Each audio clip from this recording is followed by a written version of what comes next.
On Friday, 2nd of June, an incident happened, and then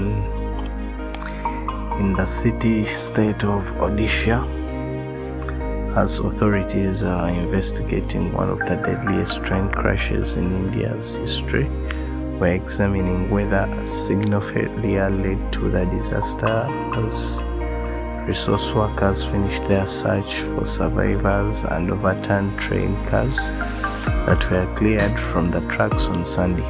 So in less than 48 hours after the devastating crash in the eastern Odisha state, which left at least 275 dead and more than 1,000 injured, officials were rushing to resume rail services with high scores of workers toiling away in the heat over 95 degrees Fahrenheit to get back on. With the railway route still blocked, family members of the deceased had to find their way by other means to claim their loved ones. At the site of the wreck, in the midst of the farm fields, belongings of many people were on the board the passengers train when they collided with a freight train were still strewn across the ground. Suitcases, bags, shoes, and personal items lined in the tracks. So the crashed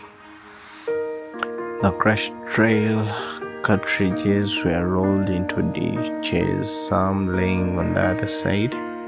According to the park, a 37 years man playing football in the near town of Bahanang, within earshot of the crash on Friday evening at around 6:55. For a moment we thought it was an earthquake, he said.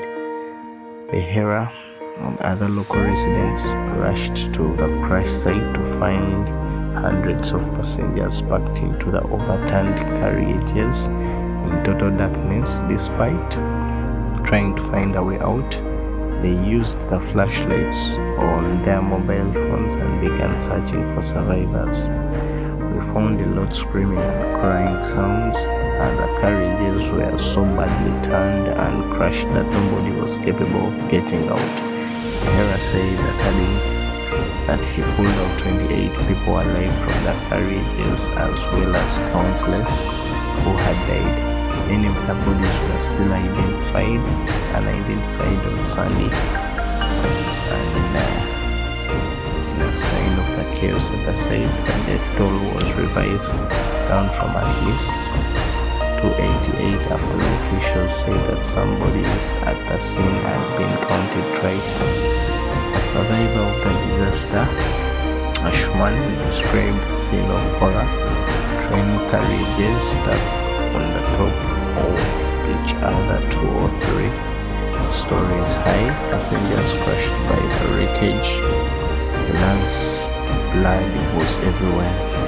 When we opened the door, that's when I actually heard the wail of humanity crying out in pain for water and crying out for help. Pohori, who was in the first class and seated towards the end of the train, said there were lots of bodies with unimaginable injuries. I saw head without the body, I saw skulls crushed in, I saw bodies completely crushed by the metal of the train, and this was horrifying. So anger is growing over the deadly accident across India, now the world's most populous nation, renewing calls for authorities to confront safety issues in the rail system that transports more than 13 million passengers every day. While the government has recently poured millions into upgrading the system, years of neglect has left tracks to deteriorate. India's Rail Minister Ashwini Vaishnav said on Sunday that the accident that had occurred, it was due to change in electronic interlocking, and that investigation would show who was responsible for that mistake. The cause was identified as that the people responsible for it had been identified, and he told the Indian news agency NI declining to give further details until the government report was released. According to senior rails officials, the Coromandel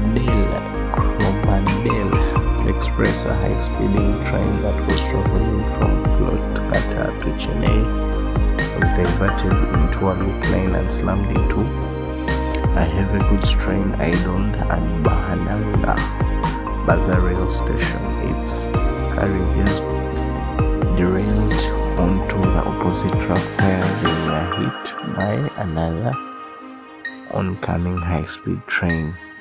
According to Ore Express, which was traveling